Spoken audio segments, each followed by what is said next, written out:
YouTube now live is up, so we're good, I think. Good, all right. That sounded loud. Good evening, board members and residents. I'd like to call to order our regular board meeting for Monday, January 9th, 2023. I'd ask that everyone present please rise for the Pledge of Allegiance. I pledge allegiance to the flag of the United States of America and to the republic for which it stands, one nation, under God, indivisible, with liberty and justice for all. Mr. Witt, will you please take the roll call? Yes, Mr. Batkins? Here. Mr. Brado? Here. Mr. Olgiati? Here. Mrs. Rose? Here. Mr. Tominello? Here. Mr. Witt here. Mr. Verkest? Here, thank you.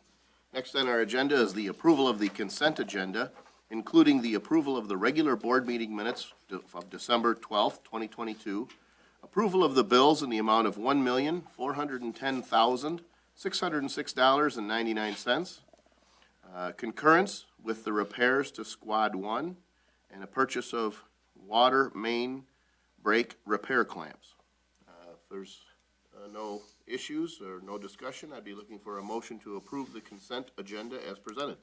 So moved. Motion, is there support? Support. Motion by Mr. Badkins with support by Mrs. Rose to approve the consent agenda. Any discussion on the motion?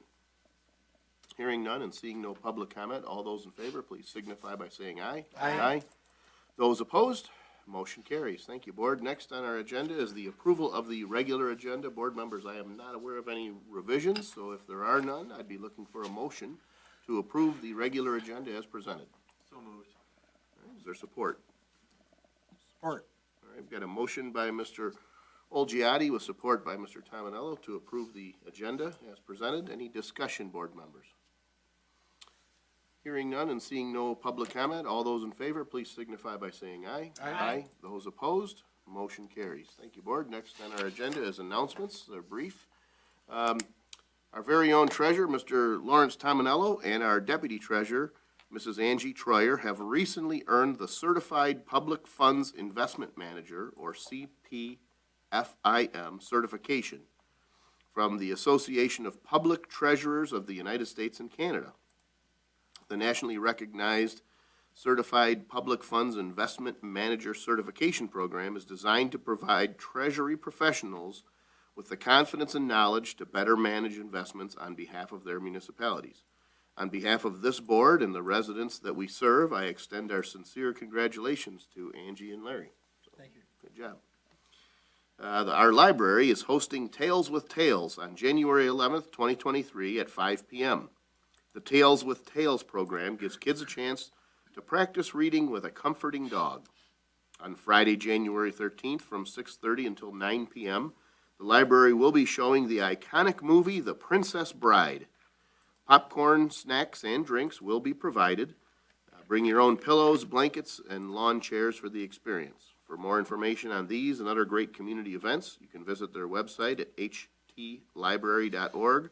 Call them 586-321-1261 or email them at librarian@htlibrary.org. Our Senior Center features many different programs throughout the month, and the updated January calendar can be found on the Township website under the Senior Center tab. Or for more information on times and events, you can call our coordinator, Jen, 586-466-1497. And as always, for more information on these, as well as all other township events, you can call the supervisor's office, 586-466-1445. Visit our website at www.harrison-township.org or follow us on Twitter at HarrisonTWPMI. Are there any other announcements? Anything coming up? No? Great. Next on our agenda, item D1 regarding bottom land conveyance. Board members, Paradise Lake Properties LLC, which is the owners of Geno's, has applied to the state of Michigan for a permit to build mooring docks along their property at 37400 Jefferson. In order to complete the application process, EGLE, or EGLE, requires a resolution of support from the board or the local governing body. excuse me, I spoke with the consultant representing the property owner. I brought up some concerns that I had. His comments to my concerns are listed in an attached email. Also attached in the agenda or board packet is a resolution of support for the conveyance of this bottomland. I do recommend the adoption of this resolution. I know that there were some concerns brought up. I don't know if there's anybody who wishes to offer any comment on this. Yeah, I mean, my concern is really not necessarily with the conveyance of the bottomlands. I think that's sort of a ministerial function where we're just saying like, yep, we got it, we're acknowledging that it's happening, because I don't think it would be right to stand in the business's way as they're going to try and improve their business and make it work, right? But I have concerns about ultimately in the construction phase of this project, the impact that a projection out into the water would have to adjoining properties, and the impact to water quality. But I know that gets looked at during the permit review process through Army Corps of Engineers and, Eagle as they're going through that. So I don't think today is probably the time to share, like to voice those concerns, but when that permit application review process comes up for public comment, we could consider to revisit it at that time. Yeah, I think there's a component in here of kind of supporting, I suppose one way of looking at it is economic development. There's a business owner who wants to make sure that during the summer months, they have the ability to accommodate folks that might choose to come to the restaurant by boat, and I think that's valid. And it seems to be popular at other locations. And I know that what they're proposing here is some floating breakwaters that might limit the wave action and make it a little bit easier to navigate. But I too share Mr. Witt's concern. So this is kind of one of those situations where, from one perspective, do we think this is a viable and practical thing to do? I believe it is, which is why I'm recommending adoption of the resolution. But I do think that maybe when that public comment time comes, there's a point where the state would say, hey, look, is there anybody who has some concerns?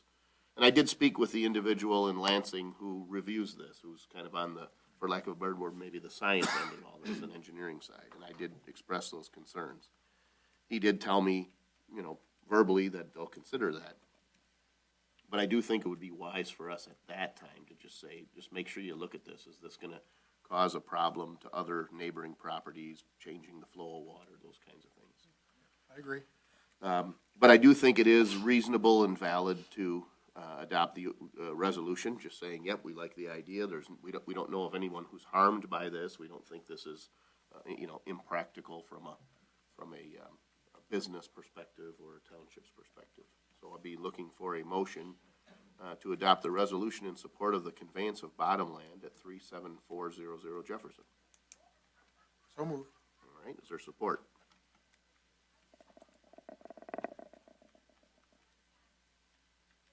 Is there support? I'll support it. Okay, we've got a motion by Mr. Talamanalo with support by Mr. Witt. Any further discussion? I understand, I think I understand the public comment portion when it bounces back.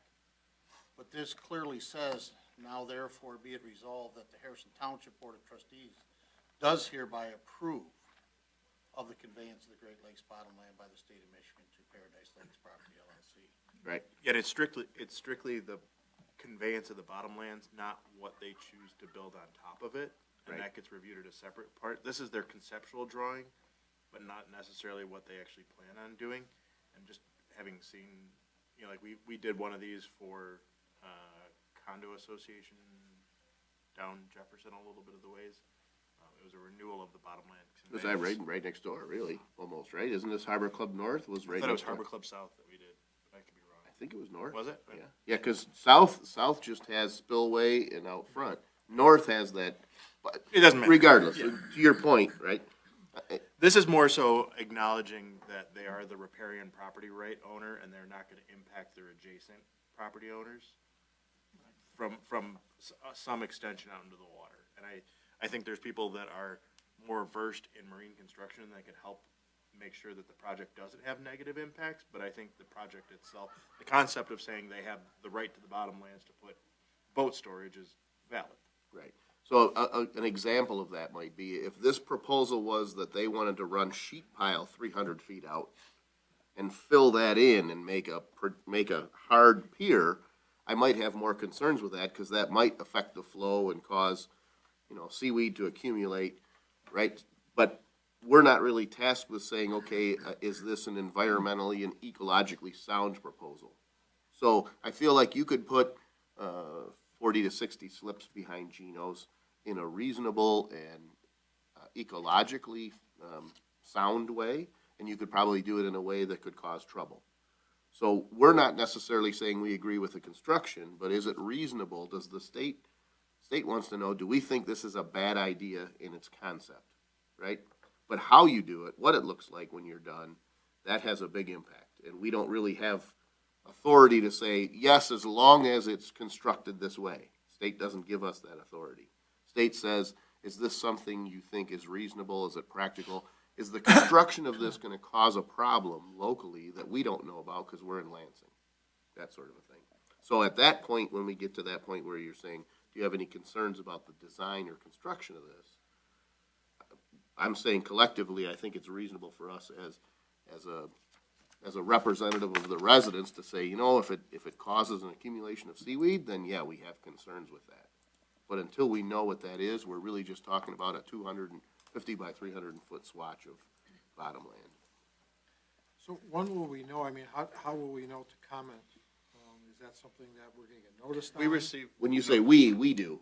We, the board, but Yes. doesn't. The right? clerk's office specifically receives Okay. these The notifications. supervisor's office as well. Okay. So it might be reason, and they usually give you a fair reporting period. It's usually like a 30, 45 day Right. comment period. So we get that notice. I might prepare a public comment letter, and I might ask this board to approve it. Sure.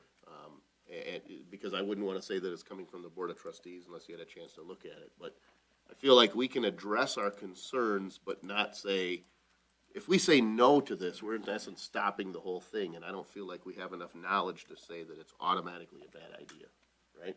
So it's kind of a nuanced you said, we approve of the conveyance of bottomlands. I think at this point we do. We're just saying kind of like with an asterisk, but later we're gonna tell you we're just worried about seaweed. Is that fair? Is it going to impede the progress of Geno Surf being completed? This is independent, so in other words, are you saying like, okay, well, we can't get a certificate of occupancy? No, these two things are running parallel. No, it's just that's been an ongoing project for a while. For sure, yeah. It- The issues they're facing now have are issues related to construction, codes, engineering drawings, those kinds of things. But if these docks have never been there, and Geno's has been opened by several different owners over many decades. So I don't think the docks will affect it. They're really two independent things. This is their effort to say, it's my understanding that some of the principals involved in it have had a part in other waterfront restaurants and things like that, and they're saying, hey, this seems to be really growing. They made, the consultant they've hired made references to a couple different other waterfront properties saying, hey, look, these places are packed on a nice day in the summertime, and we want to make sure that we're available to get a piece of that business, which I think is reasonable. I think it's a good idea to have a marina in front of Geno Surf. I'm surprised it's never happened before. Yeah. And there has been docks used to there. be docks. They had dockets. Yeah. They had Couldn't get a dockets. boat in there when it was rough. Yeah, it's right. There's other challenges, and so I really think this proposal, the notion of having some sort of breakwater is actually a really good, I don't want to say a first start, but a really good part of their plan. Yep. So which is, again, why I don't want to say no, but if it meant that we were going to hurt water quality there, then I think it's a bad idea. But we're not empowered to say this is or isn't. We're not, ecologists or. I can remember going to that other place on Anchor Bay that one of the principals used to run. And when we head out there on our boat, it was challenging it was not good. Mhm. It was a scary place to try to dock. Yeah. So hopefully this will, I think this proposal would help to mitigate some of that, but, time will tell. So there's other steps. This is, another concern I had was the size of this. This is really, that's a lot of It is slips. a lot of wells. That was the question I had, was, they've got 40-foot slips in there, can you get a 40-foot boat in there? Correct. I And you don't might have know. seen in some of his comments, the consultant said, Right. you know, water goes up and down. Yeah. I mean, dredging could be a future option. Sure, That's their problem. But should I say no because dredging could be an issue? Let us handle that. This is kind of a libertarian thing, like, we'd like to do this, are you opposed to it? The number of slips, I said it, you know, kind of, like, man, if you built all this, it's probably pretty expensive. Yeah, oh, yeah. The permit is a 5-year permit. The individual from Eagle told me that they can, during that 5 years, they could in season 1 construct a dozen wells. And then maybe season 2 expand that to be more wells based on demand. So is this plan, does it have to be built out to this, or can it be built in stages? It And can let's be say- built. Let's say if they only wanna build 20 wells. Yep, instead of that's it. 40 wells, they can do that. They Yep. can adjust this. Does that Over come 5 out of years. us to do that? No, there's a separate process to permit construction in the water. Okay. So the state and the Army Corps of Engineers oversees that. As well as a local permit from our building department. Correct. So that's why I say this is really, I feel like we're at 5,000 feet on this. We're saying, hey, we like the idea, you know, we want to know more ultimately, and one of our concerns, we want to make sure that anybody else in an approval status later on in the process is aware of our concerns relative to seaweed and flow. I have questions, just trying to understand the scope of when somebody wants to build out into the water. That water doesn't belong to Geno Surf. That's correct. Right. Okay, so. And you State of keep- Michigan. Right, so you keep saying bottomlands. What does that mean? So anything that you're gonna do off the shore is bottomlands. If you didn't have a seawall in front of your house and your yard eroded, that, as it becomes water, it becomes property of the state.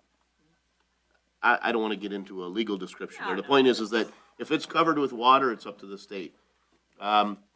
The Vanter de Buff is the drain that crosses Jefferson near your home and runs, you know, by our pump station. Those are waters of the state. If we want to do things there, that's a naturally occurring drain. So you have to have state permission to do things in waters of the state. This is that same kind of a thing. This is kind of something greater than saying, hey, I'm putting in a dock and 2 piling and a couple of 2x8s with some boards on it to walk out into the lake. This is something where I'm literally kind of forming a breakwater and something more significant. And In really- order to get permission to do that, you have to get permission from the state. In order for the state to approve that application, they want a resolution from the locals kind of saying like, we're not aware of a problem with doing this. That kind of a thing. Yeah, I was gonna say, like, you could have a weird shaped parcel where somebody could claim riparian rights out in a different direction based on the shape of the shore, but they might not be familiar, like, oh, if we did this, it's gonna block Jimmy's, house, and he won't be able to get his boat in or out. That's something we would know that they might not know from Okay. looking at Google Earth or something. Right. But this is a multifaceted process. This is one component in it. Okay, thank you. So, any other discussion on the motion? I guess, and I apologize if I'm asking redundant questions here. Is this a floating dock system? That's well, yes and no. So I the know breakwater, I think, is floating. I think the physical docks themselves are designed to be like set on pilings. But if you see kind of like what looks to be like a finger going out, for lack of a better word, on the south side, and then heading, or I'm sorry, yeah, I guess you'd say on the south side, and then turning and heading north. Yeah. And then the other one that just shoots straight out into the lake. I think what we're proposing there is like a floating log kind of a thing, something that deadens wave action coming into that little, secluded area. So in essence, what they're doing is they're driving two wooden pile or metal poles a certain distance apart, and then in between those floating something, maybe 2 or 3 logs lashed together that allow for a flow of water underneath, but the waves that hit them it absorbs the wave energy, that kind of thing. And this is 300 feet out from shore. Which is again why I asked the consultant, when I had voiced to him some of my concerns, he agreed to write that email saying that, his explanation to me was that this is the most significant construction we can conceive. When we go to the state, we tend to, this consultant who's in the permitting process, we tend to kind of shoot high and we might not actually pull a final permit for this, but if we're asking for bottomlands, they don't really want you to go back and say, oh, we need another 10 feet of bottomlands and go through this lengthy process. So his experience is kind of shoot for the moon, so to speak. They can't perceive having something greater than this, but they don't believe that initially they have the capital to even construct this. They kind of want to do it kind of as they go. We're not necessarily, I'm not concerned with that. Like, I'm not concerned that this is too big or too small. I have my own opinion. This is probably bigger than what they need. But I don't know that it's kind of like going to the folks at McDonald's and say, well, don't put in a second drive-through because I don't think there's enough people who will order Big Macs. If you want to do it, it's your money. You've done the research to see that your business can support this. Yeah, I know that, I don't know how this aligns with our ordinance. Because we have dock and seawall ordinances, right? We only have measurement, concerns when it projects into like a canal or a lagoon. It There's doesn't- nothing I into don't the believe lake. it covers Right. Lake St. Clair. Right. Now, if if the conveyance of the bottom land is approved, which is that first step, then there's a permitting process for the actual construction. So this would come back to us if they decide to do this. But this is a large enough project that they can't just apply for a permit to construct this. They have to first request the bottom lands. If the state grants that, then they go next to the step of saying, okay, what construction methods are you looking at, so forth. Does that answer your question? Is that good, or? Yeah, I guess now that you've explained how it is just for the bottomlands, and not the project as a whole. Correct. It would be like us saying we're granting a building permit. I'm not qualified to say that the plans for the construction at any place are structurally sound or reasonable. This is really, as it was explained to me, the folks in Lansing, what they said was that prior to, I think, 1955, there was no local input on this approval. But what they found was the state would make these decisions and the locals had no say. And the locals said, hey, wait a minute, what about us? I mean, don't we have, we have to live with whatever you approve. Similar to if you want a used car dealer's license, before the state will grant that to a private individual, they reach out to the local municipality kind of to say, like, is there something we don't know about local zoning or something else that, we're gonna give this person permission to do this, but we didn't realize that it was in conflict with your zoning ordinance or it was something else. So we're not approving the construction, we're not approving, like I say, the biological impacts. We're merely saying, is this a viable project? Is it something we support or oppose? And at this point, I think we're looking at it as a business, knowing that there are other businesses. Navigability, immediately to the north of this is a pretty large harbor at Harbor Club North. Plenty of slips in there and boats that go in and out of there all season. So I can't say it's not a place you can put a boat, that kind of a thing. Okay, thank you. All right, any other discussion? Hearing none and seeing no public comment, we've got a motion by Mr. Tominello with support by Mr. Witt to adopt the resolution in support of the conveyance of bottom land at 37400 Jefferson. Mr. Witt, will you please take the roll call? Mr. Tominello? Yes. Mr. Witt? Yes. Mr. Batkins? Yes. Mr. Brado? Yes. Mr. Olgiati? Yes. Mrs. Rose? Yes. Mr. Verkowski? Yes. And as I said, it is, certainly Mr. Witt was kind of a driving force in that when if this does advance, if they do apply, if they are granted that and they start to get into the construction, we'll come back with public comments. Comments during the public comment period, we'll probably draft something, have the board approve it, and submit that. All right, next on the agenda, appointments, item E1. I've received notice of interest for reappointment to the Planning Commission from Ms. Amanda Oparka and Mr. Mark Bacha. These individuals possess skill and experience that has proven valuable to our community's Planning Commission. Therefore, I'm recommending the reappointment of Amanda Oparka and Mark Bacha to the Planning Commission, each for a 3-year term to expire December 16th, 2025. I'll make that motion. Support. All right, got a motion by Mrs. Rose, support by Mr. Tominello. Discussion. Hearing none and seeing no public comment, all those in favor, please signify by saying aye. Aye. Aye. Those opposed, motion carries. Thank you, Board. Next on our agenda, reappointment to our Zoning Board of Appeals. Miss Linda Burns Torp has served Boy, that's what happens when you copy and paste, sorry. She had previously served as a ZBA alternate, but she's served as a ZBA alternate and member, I got it, for over 5 years. She's demonstrated a genuine care for our community, therefore I'm recommending that we reappoint Ms. Linda Burns-Torp to the ZBA for a 3-year term to expire December 16th, 2025. Support. All right, wow, that was fast. Adam Witt, supported by Mr. Brado, man, that's quick. All right, discussion? Linda does a fantastic job. Yeah, absolutely. Great professional. I think the three that you're reappointing, you'll do a really good job. Absolutely. All right. Any other discussion? Hearing none and seeing no public comment, all those in favor, please signify by saying aye. Aye. Those opposed, motion carries. Next, item E3. Ms. Connie Miller has served on the Employee Pension Board for several years. I actually had a hard time going back to see how long it's been. Been here over probably 20 years. Yeah. And she came with prior experience. She's definitely an asset to our Employee Pension Board. I therefore recommend the reappointment of Ms. Miller for a 3-year term to expire December 16, 2025. Discussion or a motion? I'll make that motion. All right, is there support? Support. All right, got a motion by Mr. Witt with support by Mr. Badkins. Discussion?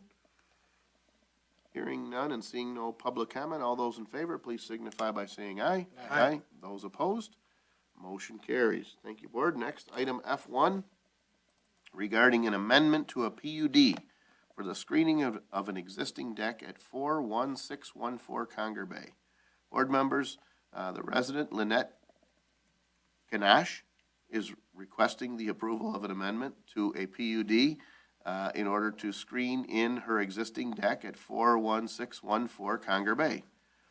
The Planning Commission has heard her request and is recommending that the Board of Trustees approves her request for the amendment. This is kind of one of those, I kind of feel like this is kind of where we're catching a dolphin and a tuna net. This is probably something that would otherwise normally just go through an approval process without board approval, but because it is a PUD, it involves a separate step, but I think by any other means, this would have been something handled much more administratively.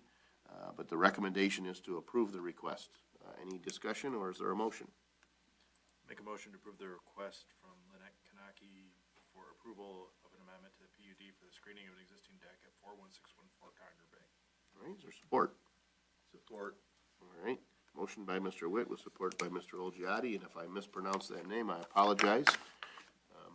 Any discussion? Hearing none and seeing no public comment, all those in favor, please signify by saying aye. Aye. Those opposed? Motion carries. Thank you, Board. Thank you. Hold on a second. Yeah. I'm sorry. Rob, did that have to be a roll call? I because know it's a an plan? ordinance, but the thing is, it can be approved administratively, so I didn't think it had to be done. Okay, as we did it, I'm going like, eh. Yeah. Yeah, it's okay. All right. Okay. All right, good.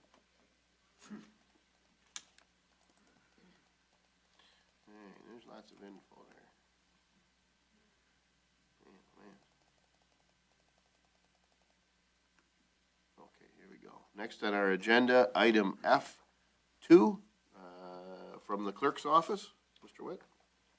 Yes, previously the board introduced the ordinance here, which amends the zoning ordinance to amend our outdoor dining provisions, clarifies the requirement of storage of boats, and creates regulations regarding shipping containers used as accessory buildings.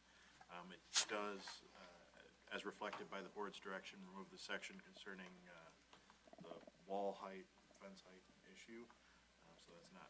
And finish. Yeah, and all that, all related issues that were sort of directed back to Planning Commission. I'm sure Mr. Tominello and group are gonna work on that one and bring it back, but this is the ordinance as it was approved to be introduced by this board. All right, so we have a recommended motion to adopt ordinance 308.6, an ordinance to amend articles 21, 14, 17, 11, 9, and 5 of the Charter Township of Harrison zoning ordinance to amend the outdoor dining provisions, clarify requirements for the storage of boats, and create regulations regarding shipping containers used as accessory buildings, repealer, severability, and effective date.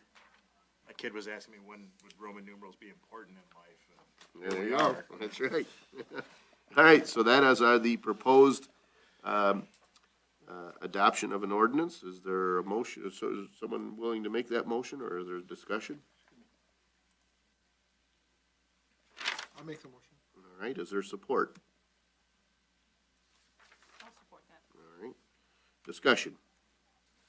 This is the second reading, so this is, This is readoption. It goes into effect 7 days after publication.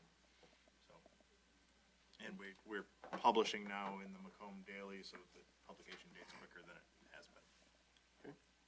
Any other discussion?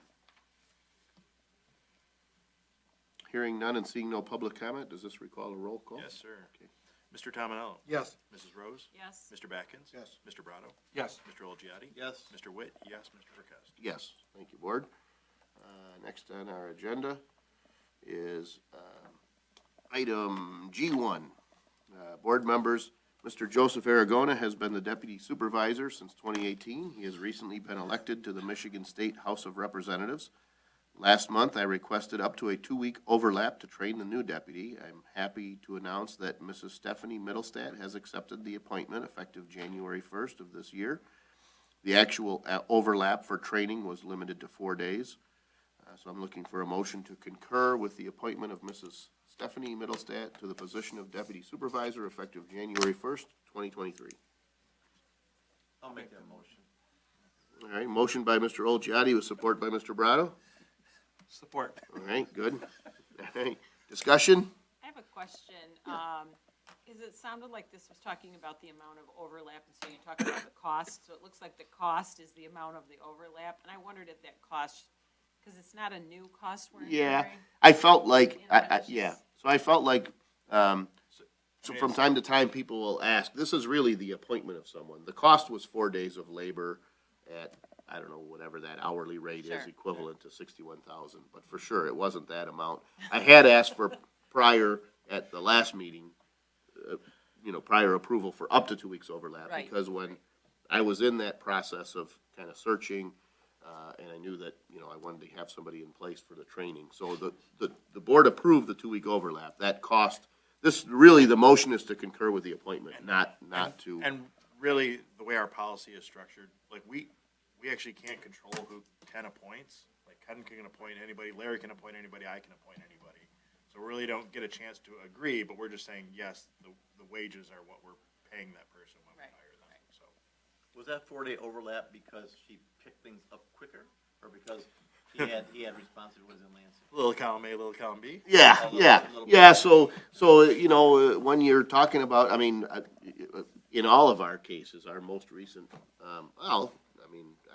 frankly, I think every deputy that I've ever appointed, and anyone that I can think of that we've appointed, they're working.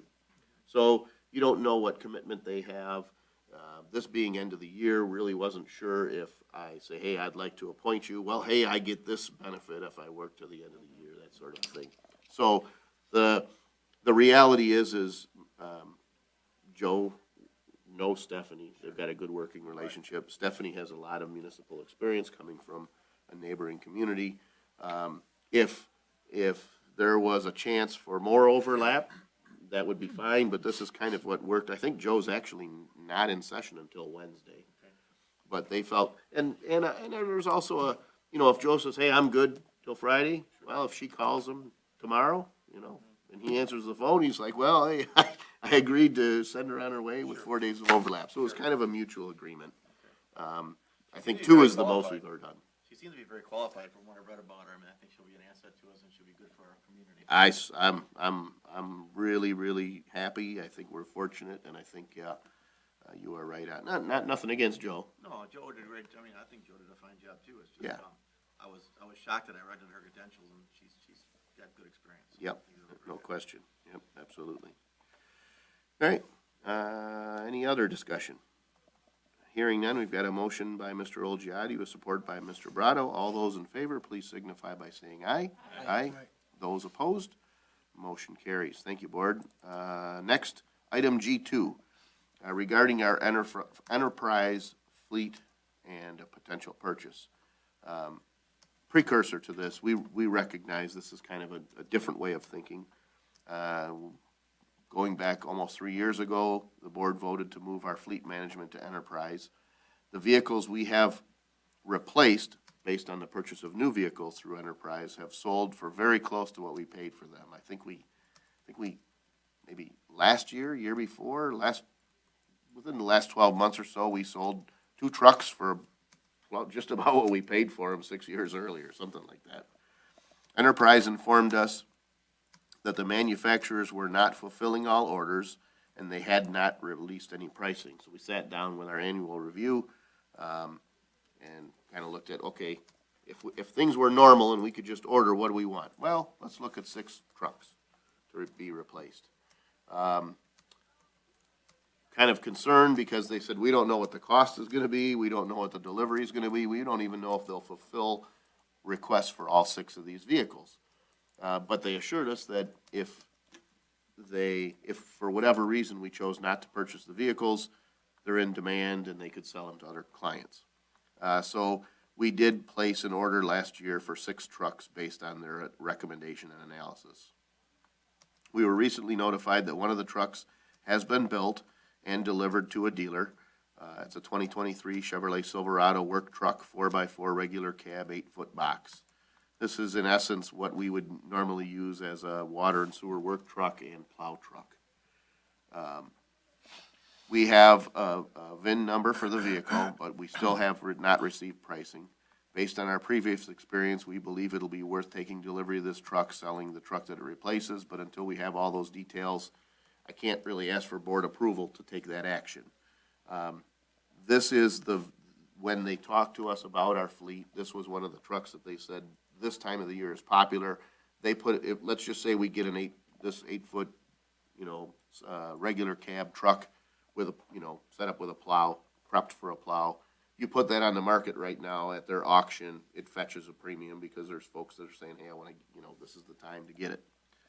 So I'm asking for authorization for the 3 full-time officials to purchase up to the 3 new trucks if the decision cannot be brought to a board meeting with any action to be reported at a future meeting.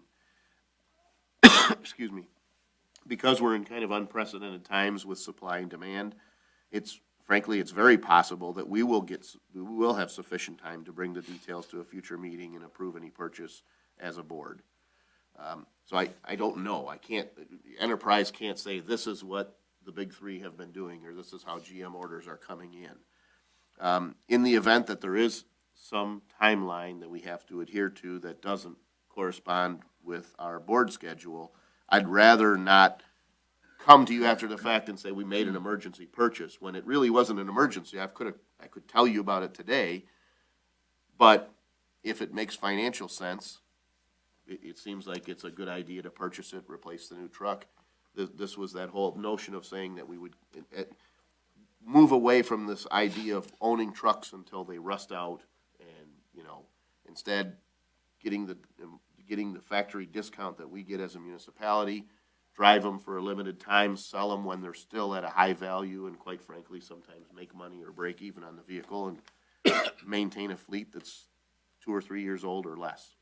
So far that's proven to be true. I can't guarantee that on this, but based on everything we know, I have no reason to believe that we shouldn't keep the fleet fresh, turn it over. I know several of our municipal peers have switched to this same thing, so we're definitely not on an island here. So I kind of really just asking for that permission to follow our emergency purchase policy, acknowledging here to you now that purchasing a truck to replace an existing truck isn't technically an emergency. Any discussion, questions? Did we sell 3 or 6 trucks? We haven't sold any. So this really In the past, we have. Yeah, every But time, we're not there yet. Yeah, we're flush with vehicles.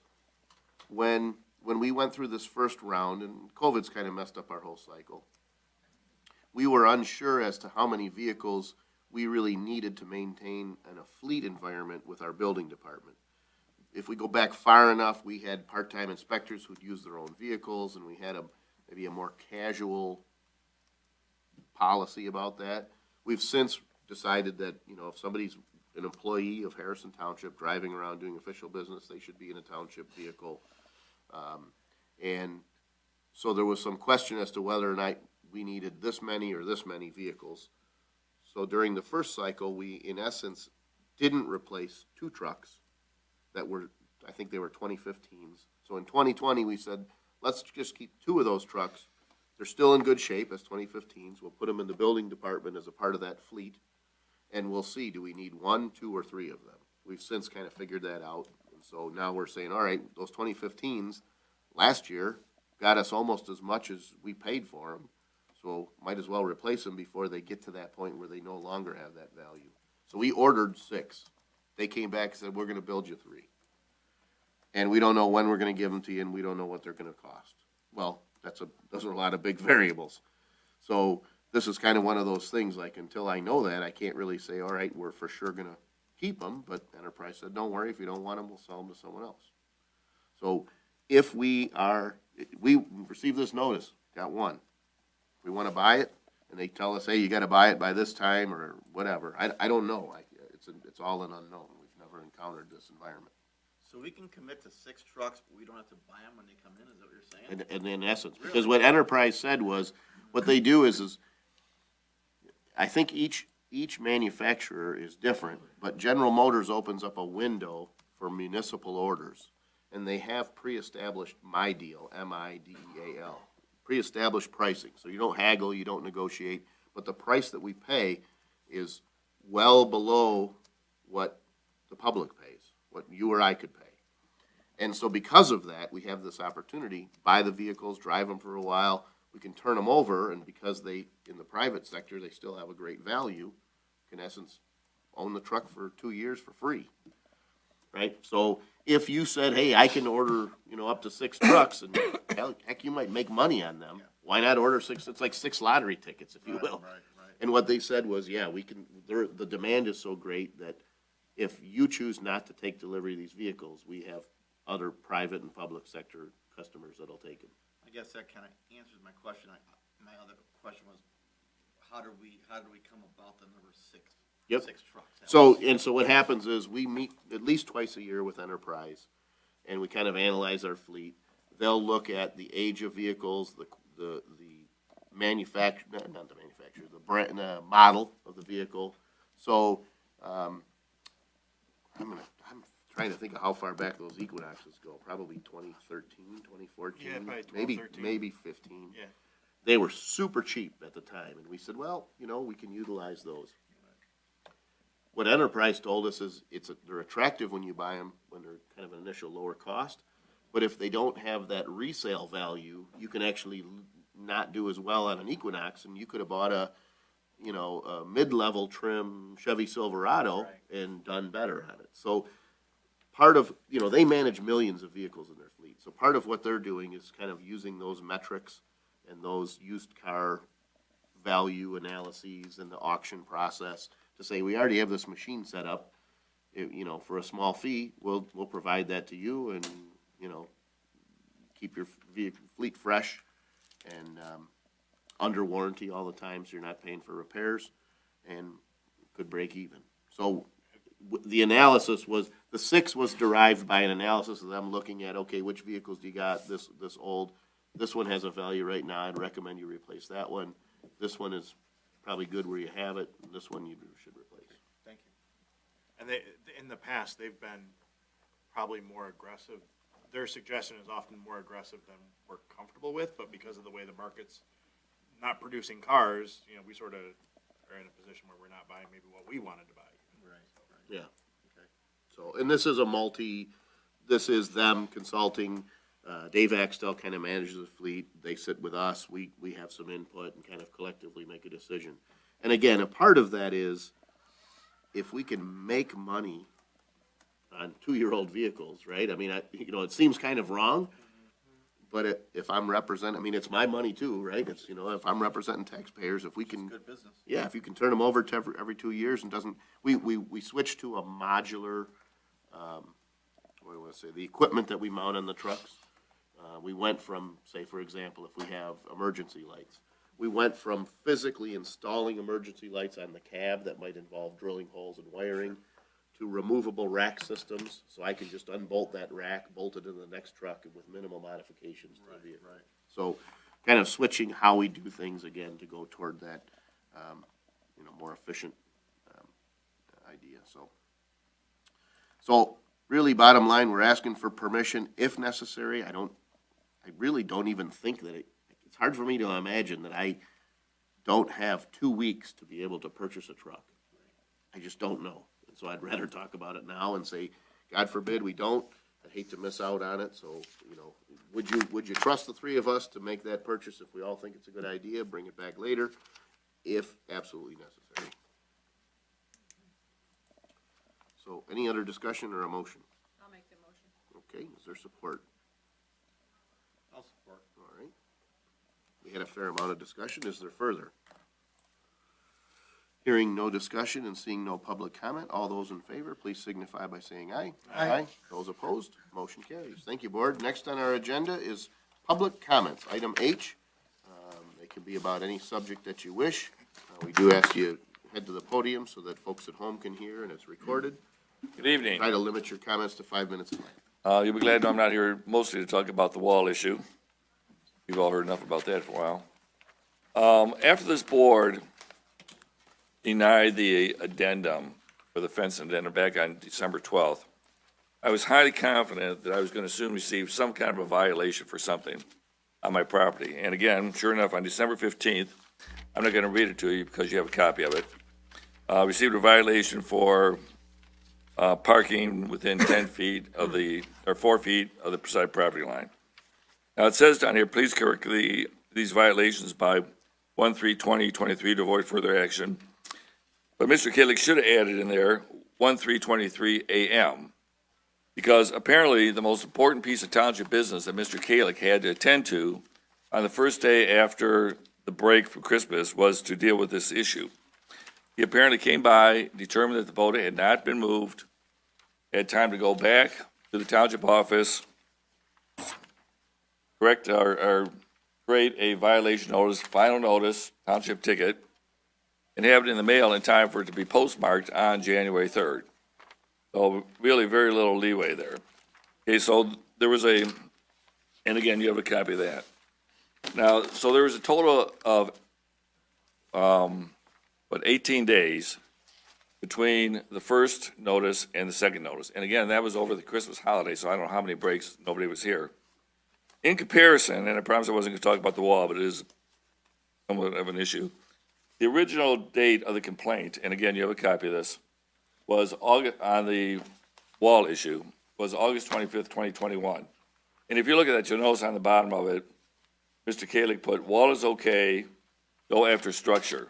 Structure he's referring to there is the addition that Mr. Carbon has put on the back of his house for 3 years, still under construction. So it took him 18 days to go from the first notice to final notice. In comparison with the other issue, from the complaint time to the final letter threatening tickets and final action on this wall issue was 6 months and 7 days. From the initial day of the complaint to when they issued the first ticket, and again, you have a copy of the ticket there, was 11 months, 20 days. So almost an entire year. Now, just so that you know exactly what we're talking about, I've included a photo that shows where the boats are located on our property. I understand that the regulation, and I'm going to say with an asterisk, that we'd be in violation of, because I'll explain the asterisk. The boat is as close to the garage as we can get it. We had received a variance when we built the house to put that concrete slab in. The property what it's sitting next to is just another big concrete slab. The residents aren't even there from generally Thanksgiving to June. But it's hard for me to understand why there was such a sense of urgency about this. So technically, are we in violation of the ordinance? And I'll say technically yes, but there's an asterisk that I want to point out later.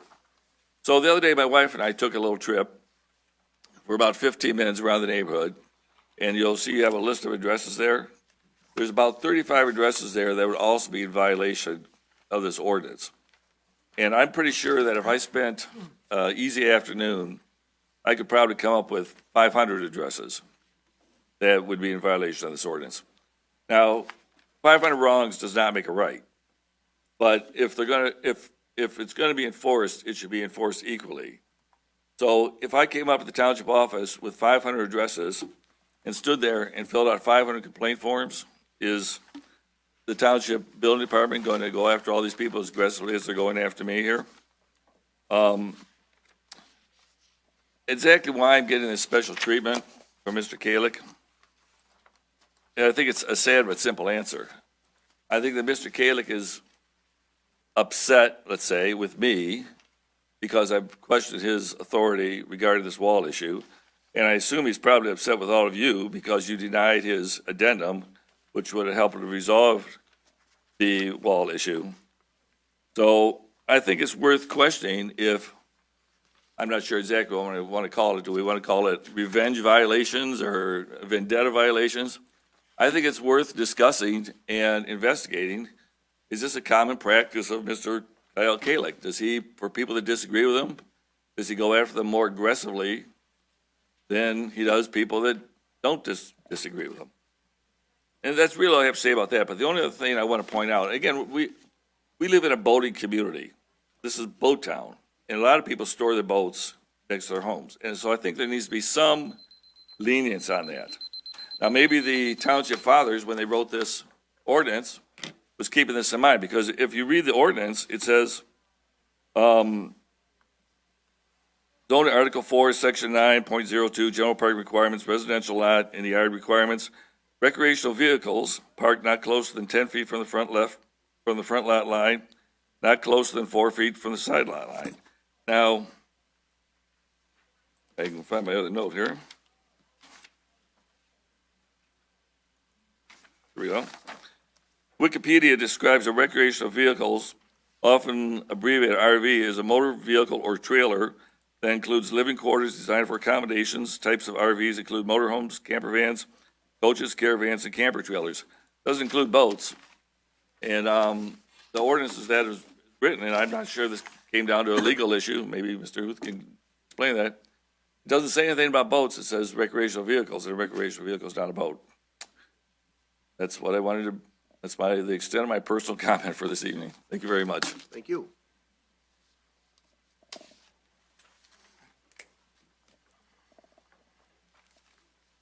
C. William Bardell, 26-year resident, clean cut, do-gooder boy next door. Clean up, fix up, people helping people. Just want to remind everyone, please check out Save Lake St. Clair on Facebook. Press like, follow, stay up to date on what's going on. And everybody be safe out on the ice. There's no ice out there right now. But when there is, be safe out there. And everyone have a wonderful evening. Thank you. Thank you.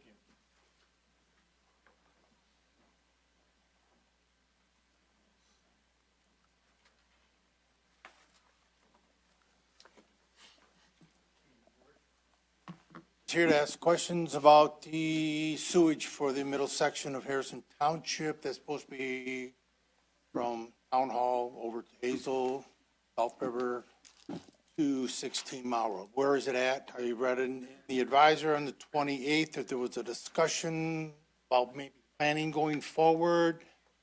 Can I get some little more information about where it's going, what direction the board is going with?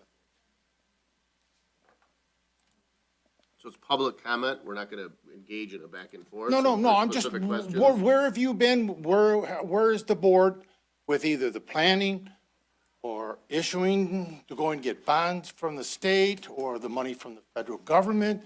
All I want to know is where are you at this particular junction of the road? We're not going to engage in back and forth. It's public comment. So you can make comments, you can ask questions, but I'm not going to answer your questions until we close public comment.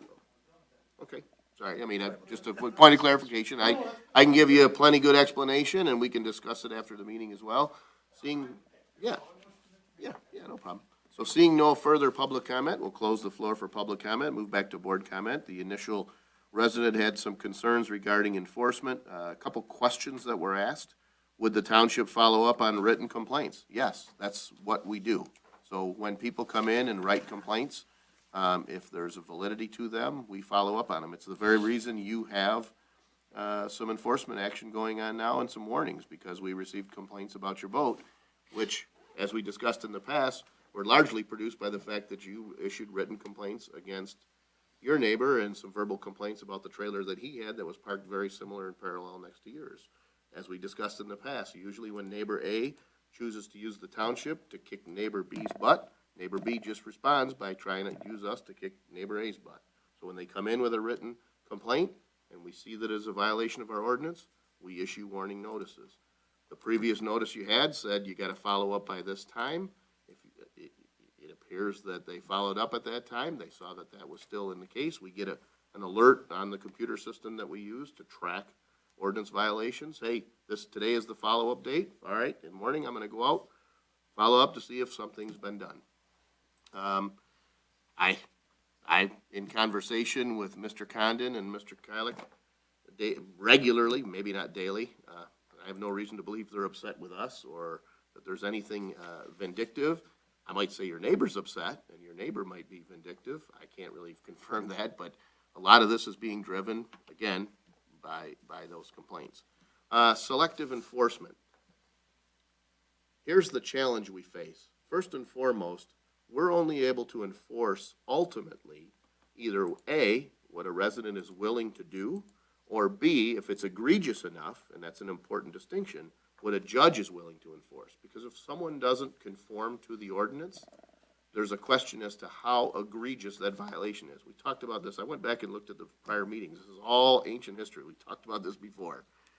There is no selective enforcement. However, there are violations, and I spoke with this in the past. When I've got 6 neighbors complaining about one property, that's a different situation than one neighbor who's complaining about this neighbor about one item, this neighbor then retaliating, complaining about whatever they can find, and in essence, using our ordinance department to fight with each other.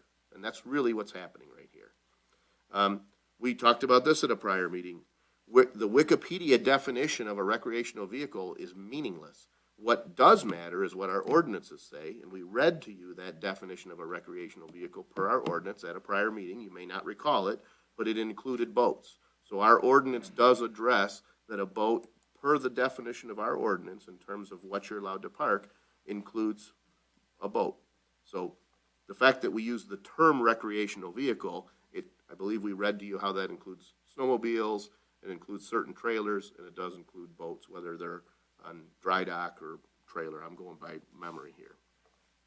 So it is not selective, but we do make ordinance enforcement a part of, at least in some parts, complaint driven.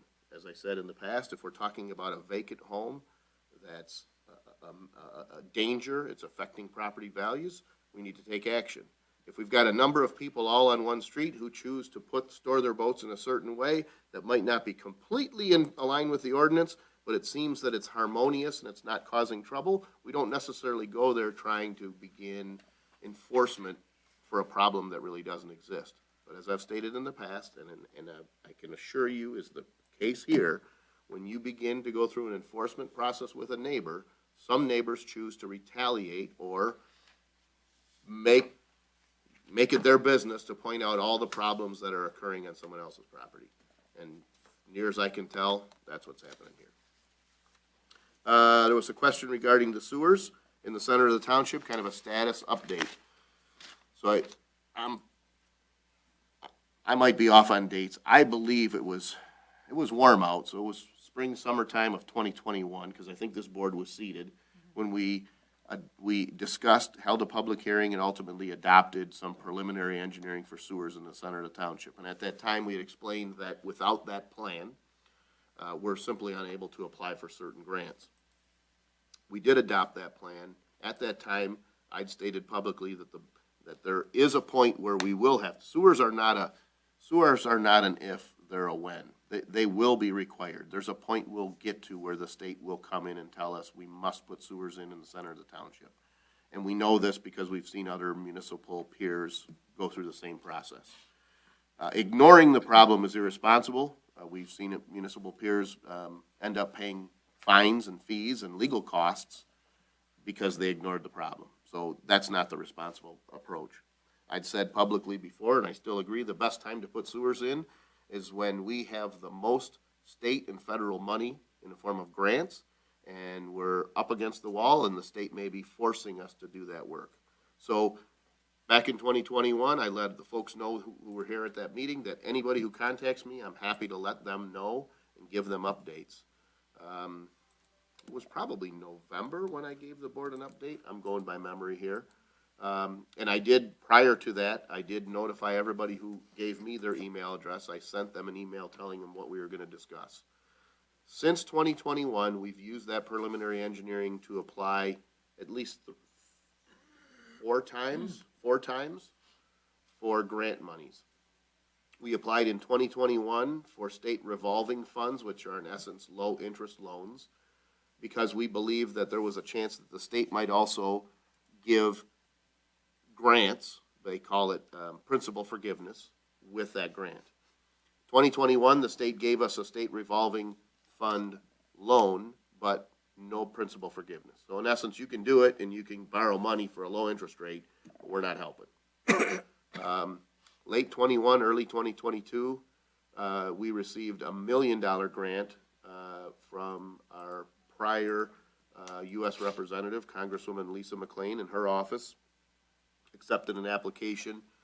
We submitted for $1 million grant with a 20% match, so $1.2 million, including $200,000 match, to work towards sewers in the center of the township.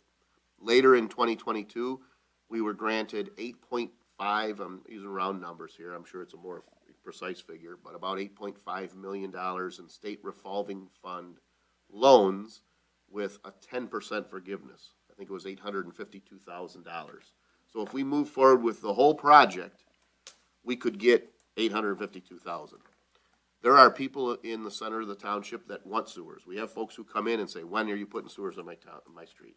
There are folks who come in and say, we don't want sewers. We're happy with the sanitary, with the septic fields. So I serve all of them. So we're trying to figure out the best way to navigate this true difference of opinion. And I get it. I don't blame either side for feeling the way they do.